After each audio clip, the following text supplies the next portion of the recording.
Japan का passport America के passport से भी ताकतवर है। जापान की करेंसी अमेरिका की करेंसी से भी स्ट्रॉन्ग है। दोस्तों, ये सब भी तब जब जापान दुनिया का एकमात्र ऐसा देश है जिसके ऊपर एटम बम से हमला हो चुका है और उस हमले से रिकवर करने के बाद भी इस पोजीशन पर पहुंचना कोई छोटी बात नहीं है। ऐसा क्यों हो रहा है? इसके पीछे है जापान की सफलता का एक राज। असल में वो जापान के लोगों की सफलता का राज है। वो एक ऐसे कंसेप्ट को फॉलो करते हैं जो आपकी ज़िंदगी को भी बदल सकता है। इन 7 बिंदुओं पर अगर आप भी काम करेंगे तो आपकी ज़िंदगी में बहुत ज़बरदस्त बदलाव आए। Discover your purpose in life.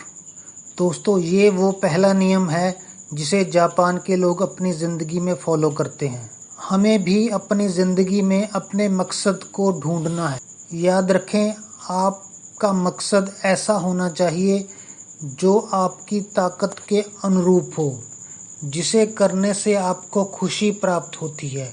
और एक महत्वपूर्ण बात और जो आपके पर्पस ऑफ लाइफ के साथ जुड़ी होनी चाहिए वो ये है, वो दुनिया के भी काम की चीज़ होनी चाहिए। उन चीज़ों को जाने दीजिए जिन्हें आप चेंज नहीं कर सकते। दोस्तों, ये वो दूसरा नियम है जिसे जापान के लोग अपनी ज़िंदगी में फॉलो करते हैं। हमें भी ऐसा ही करना है। हम अपनी ज़िंदगी की ऐसी चीज़ों की पहचान करेंगे जो हमारे कंट्रोल से बाहर है और हम उनकी तरफ ज़्यादा ध्यान नहीं देंगे। उनके बारे में सोचकर अपनी ऊर्जा को खराब नहीं करेंगे और सिर्फ उस चीज़ पर फोकस करेंगे जिसे हम बदल सकते हैं, जो हमारे कंट्रोल में है। हम उन चीज़ों पर ही काम करेंगे। फाइंड पीस इन इम्परफेक्शन। दोस्तों, ये है जापान के लोगों द्वारा फॉलो किया जाने वाला तीसरा नियम। इम्परफेक्शन को भी गले लगाएं। इस चीज़ की पहचान करें कि परफेक्ट कुछ नहीं होता। इस चीज़ को मान लें कि परफेक्ट कुछ नहीं होता। दुनिया में कोई चीज़ परफेक्ट नहीं है। मैं परफेक्ट नहीं हूँ, आप परफेक्ट नहीं हैं, कोई और भी परफेक्ट नहीं है। हमें उन कमियों में भी खुशी ढूंढनी है। इससे हमारी ज़िंदगी यूनिक बनती है। जापान के लोग भी ऐसा ही करते हैं। वो अपनी कमियों में नहीं खोए रहते, बल्कि उन कमियों में भी छोटी छोटी खुशियाँ ढूंढते हैं और अपनी ज़िंदगी को सफल बनाते हैं। हमें अपनी कमियों के बारे में सोचते नहीं रहना। Preserve your dignity during tough time. ज़िंदगी के मुश्किल समय के दौरान अपनी डिग्निटी को बनाए रखना, ये वो चौथा नियम है जिसे जापान के लोग अपनी ज़िंदगी में बनाकर रखते हैं। वो मुश्किल समय में मैच्योरिटी से काम लेते हैं। वो मुश्किल समय में सेल्फ कंट्रोल से काम लेते हैं। मुश्किल समय में उनका सेल्फ कंट्रोल बहुत ज़्यादा होता है और ये बहुत ज़रूरी है।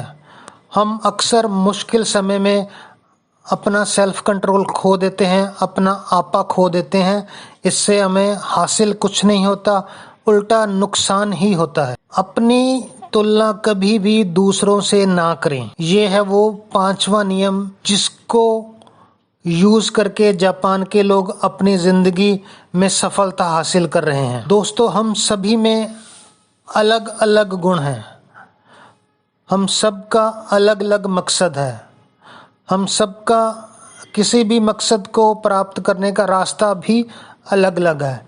इसलिए ये ज़रूरी है कि हम सिर्फ अपनी प्रोग्रेस के बारे में सोचें, अपनी तरक्की के बारे में सोचें, ना कि अपना समय ये सोचने में गवा दें कि दूसरा हमसे अच्छा है या दूसरा हमसे कम अच्छा है। जापान के लोग भी इसे अपनी ज़िंदगी में अपनाते हैं। वो एक दूसरे से कभी भी अपनी तुलना नहीं करते। उनका ध्यान सिर्फ अपने मकसद पर ही होता है। जापान के लोग हमेशा अपनी ज़िंदगी में कुछ ना कुछ सुधार करते रहते हैं। वो अपनी ज़िंदगी के हर एक पहलू में कुछ ना कुछ सुधार करते रहते हैं। इन छोटे छोटे सुधारों से एक दिन बहुत बड़ा प्रभाव उनकी जिंदगी में पड़ता है। हमें भी ऐसा ही करना है। हम ये सोचकर शांत नहीं बैठ सकते कि कुछ बड़ा करेंगे, कुछ बड़ा करेंगे, कुछ बड़ा करेंगे। हमें छोटी छोटी कोशिशें करते रहनी है और छोटे छोटे सुधार करते रहने हैं, और एक दिन ये सुधार इकट्ठे होके हमारी ज़िंदगी में बहुत बड़ा प्रभाव डालेंगे। और वो 7वां नियम जो जापान के लोग अपनी ज़िंदगी में फॉलो करते हैं, ये सीखने को लेकर है। When the student is ready, the teacher will appear। जब विद्यार्थी पढ़ने के लिए तैयार हो जाएगा तो अध्यापक आ जाता है। When the student is truly ready, जब विद्यार्थी सच में कुछ सीखने के लिए तैयार है तो अध्यापक चला जाता है। इसका बहुत गहरा अर्थ है दोस्तों। इस नियम से जापान के लोग इस बात को महसूस करते हैं कि अगर कोई कुछ सीखना चाहता है, अगर कोई सच में कुछ सीखना चाहता है तो उसे ऐसा करने से कोई रोक नहीं सकता। इसके लिए उसे किसी शिक्षक की ज़रूरत भी नहीं है। वो अपनी कोशिशों से कुछ भी सीख सकता है। दोस्तों, ये थे जापान के लोगों द्वारा अपनी ज़िंदगी में फॉलो किए जाने वाले 7 नियम। हम भी इनको अपनी ज़िंदगी में लागू करके किसी भी सफलता को हासिल कर सकते हैं।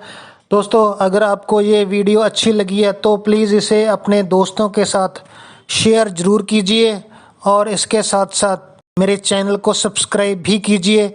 मैं आपके लिए ऐसी वीडियोस लाता रहूँगा। थैंक यू दोस्तों। उम्मीद है आपने सब्सक्राइब